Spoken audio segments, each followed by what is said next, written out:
You have the agenda in front of you. Any additions to the agenda? If not, someone move the agenda as presented.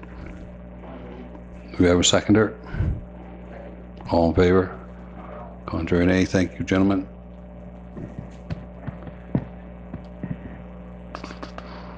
We don't have any minutes to approve, do we, Liz? No, I didn't think so. Thank you. Warden's remarks, I'll be brief.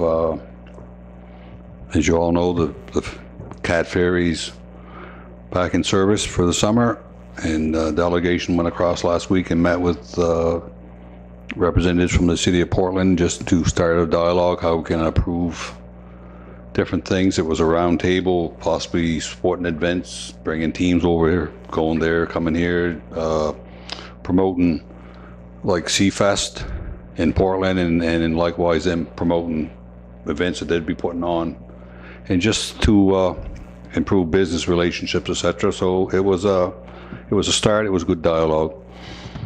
All right. Presentations. We have 6.1. Mr. Fulton, request by Darren Kroll to rezone lands from rural development to rural industrial. So this is actually a public hearing on the amendment. There was a notice published in the Vanguard on June the 7th and June 14th, the two required notices, and also the notices were sent to the adjacent property owners, the direct mail notices. This is the request of Darren Kroll. He is proposing to rezone a portion of his property. Actually, the property is owned by his wife, Carla M. Crowell. It's situated on the east side of the Main Shore Road in North Shigaugan. It's a former farm property. The request is to amend a portion of it, a 3-acre portion of the property, from rural development to rural industrial, to enable the development and use of the rezoned property for the construction and operation of a kitchen cabinet manufacturing operation in an existing building on the property. He proposes to revamp or renovate a 40-foot by 40-foot section in the lower portion of one of the barn buildings, and use that as the kitchen cabinet construction facility.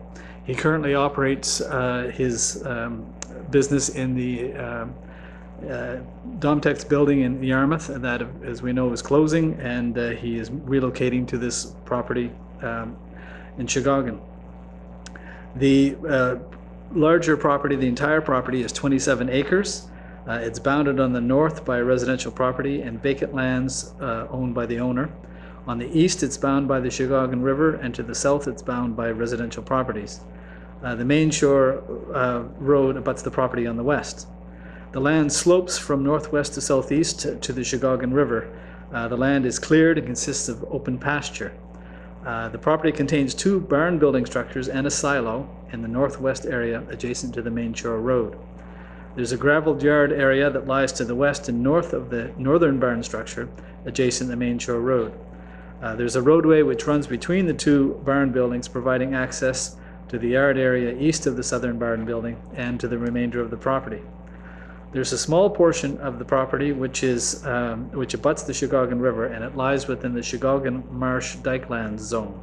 That's a considerable distance from the Main Shore Road and the portion which is intended to be rezoned. The municipal planning strategy policies and the land use bylaw provisions have all been met with this proposal. He has obtained a commercial access approval from the Department of Transportation and Infrastructure Renewal for the property. And the other provincial regulations, there's an existing on-site sewage disposal system on the property, and where there's no new construction of any kind proposed, there's no issue with any construction or excavation on the property, and the use is entirely contained within an enclosed building, and it won't produce any wastes of any kind other than sawdust. There are no processes, industrial processes of any kind. It's simply a cabinetry manufacturing business. Where he is manufacturing, taking the raw materials and manufacturing, it is required to be an industrial property, which also allows for any commercial use. If you wanted to open a retail component to the business, that would also be possible. The PAC, of course, recommended the rezoning to council, and my recommendation, of course, is also to rezone the property for the use. Thank you, Brad. Any questions of council? Liz, did we have nothing came into the office, and you received nothing in your office, Brad? There was one telephone call from one of the people that did receive a letter. She just had some questions about Why the she had it, operation. et cetera. Yeah, she was. I explained the process, and she was satisfied with the answers. Okay. Someone want to move, if that's the wishes of council, please, John? Thank you, Mr. Chair. Then I'll make a motion that this council amend the land use bylaw to rezone the portion of land, the property of Carla M. Kroll, pit number 901-71067, from rural development to rural industrial. Thank you. Do we have a seconder? Seconded by Trevor. Any further discussion? Question being called. All in favor say aye. Contrary, nay. Motion carried. We'll go right on to 6.2. Brett. Yes, this is also a public hearing on this one housekeeping amendment. This was in the land use bylaw.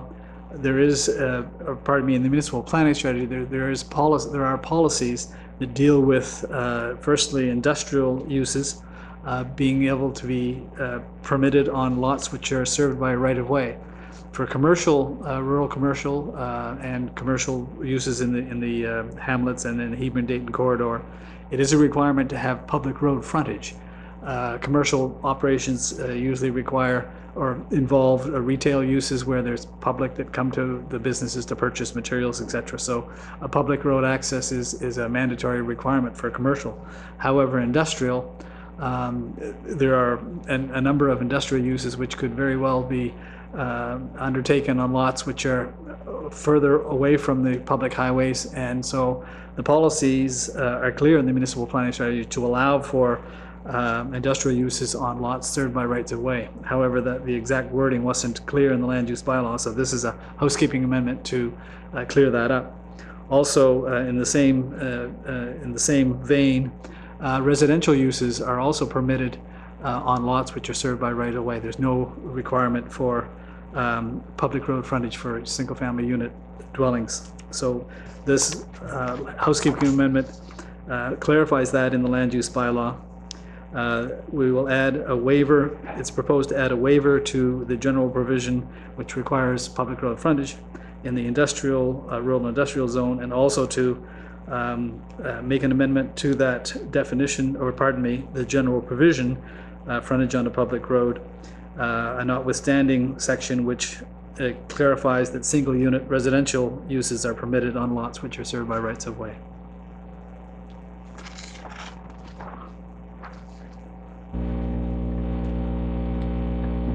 What's the wishes of council? I'll move that we accept the recommendation as circulated and make those changes as circulated as well. Thank you. Moved and seconded. Any further discussion? Question being called. All in favor say aye. Contrary, nay. Thank you. Motion carried. Moving on to new business. If no one would object, I think I'll move down to 7.5.1. So that Brad can speak to that, and then if he has to leave, he can. So, okay.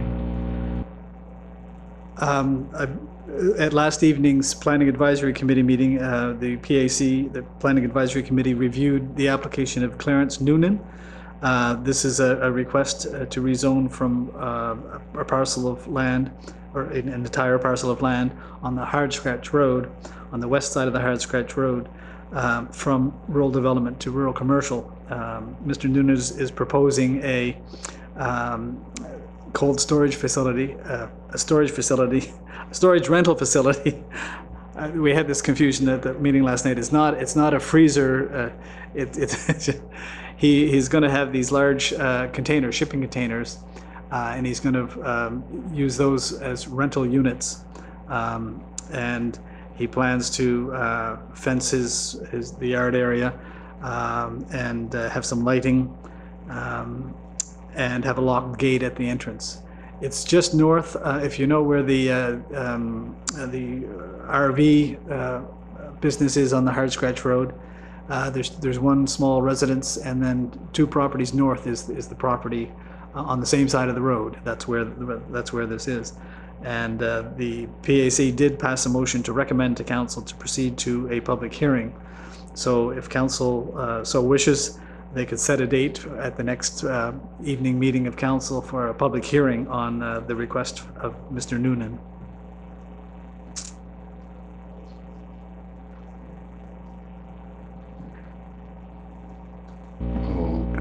Any questions for Mr. Fulton? All right, John?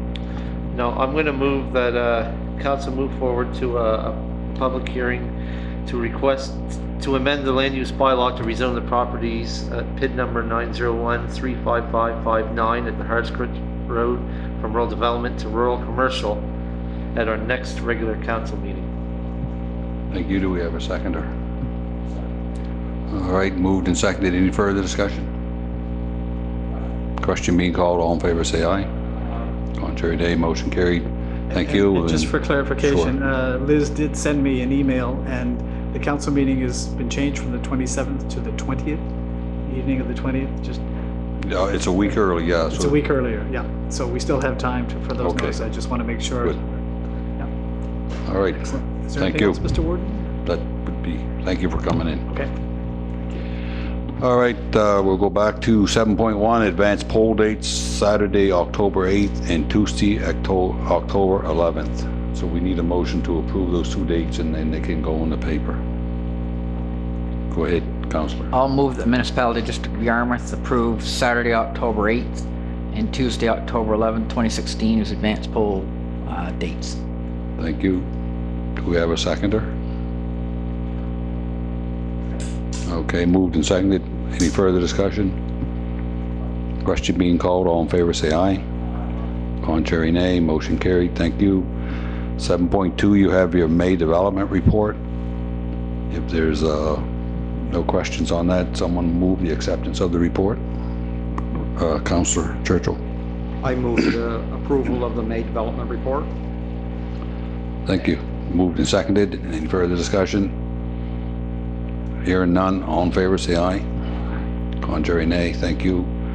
7.3 is approval of grants policy G-068-09 that the bylaw review committee has brought forth. So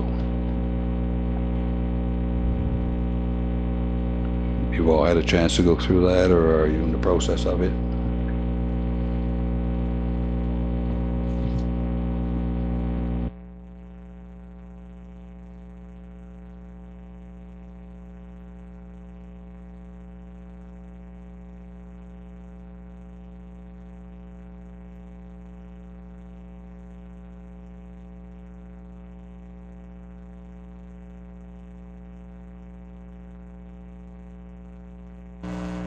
The approval of grants policy G-068-09. Any further discussion?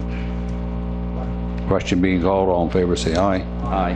Contrary, nay. Motion carried. Thank you. 7.4 is from, if you had a chance to look at FCM, call to action, participate in Canada Post review. I'm not sure, mostly for information, but did you have any suggestions on that, or any direction that you want council to move? Go ahead. Well, I'm pretty pleased from the correspondence that they are going to review that, and there is a possibility of returning our rural, from what I've read, our rural service. So again, I think moving forward, we should involve ourselves and send some correspondence with our point of view on all those issues. So perhaps that's something we could look at in the weeks to come. So I think maybe we should perhaps even have a little working session around that, or maybe flesh some of those ideas out, review it, and probably bring our ideas to the next council meeting. So around that. Go ahead. If I could just, I just wanted to mention that the deadline for submissions they're talking about is tomorrow, but they're also gathering individual Canadian views until the end of July. So maybe we can make that available on our Facebook page or website, just so that the residents have a chance to make their contributions.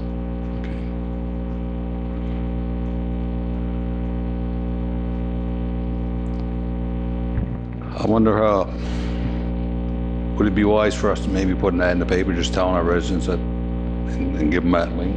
I'm not sure how we're going to make them all aware of it. I'm sure there's a lot of people that lost their postal service would definitely respond to that, but I'm not sure how to.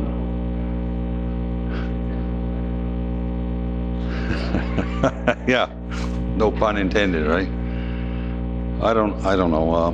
Anyway, put the word out.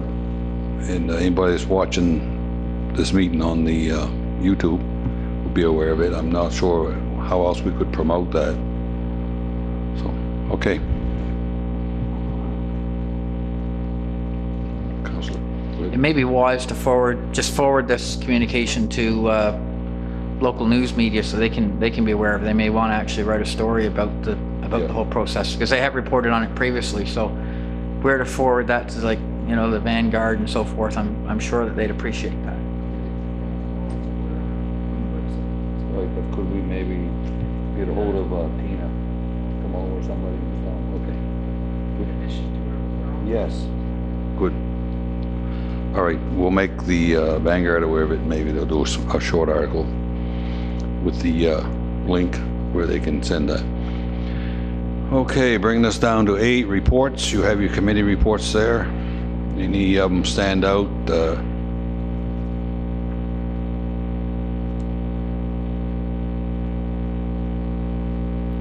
We had nothing. Pardon? Okay, it's not right. Okay. That's just the only one.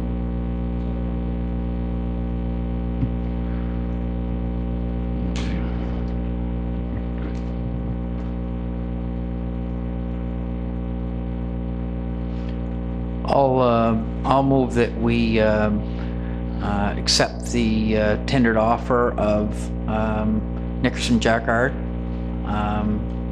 Which we received tonight for legal services for the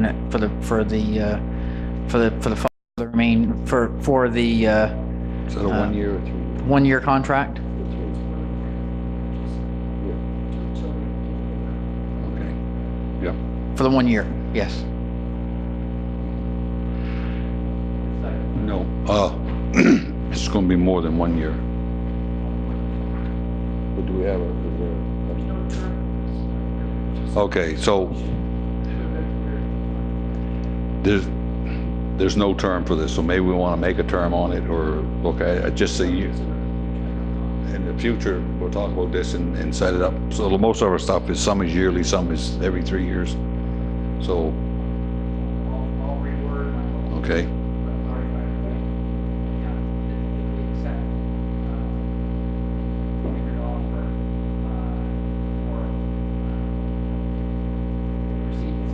Yes. Okay. Moved and seconded. Any further discussion from council? Go ahead, John. First of all, I'd like to thank staff. This originally come up from a motion that I made here approximately 10 months ago. I'd like to thank staff for putting this forward out. I think it's important that we do this from time to time on request of residents. The reason why I made the motion, and apparently this is the only one that come forward, and I think we've done our due diligence, and we can set this issue to rest, and maybe if the question comes up again, we can do the same thing. But I'd like to thank staff for doing so. Thank you, Councillor. Okay. Question on the motion. All in favor, say aye. Contrary, nay. Thank you. Motion carried. That was the only in camera. So, move to adjourn. All in favor? Thank you, gentlemen.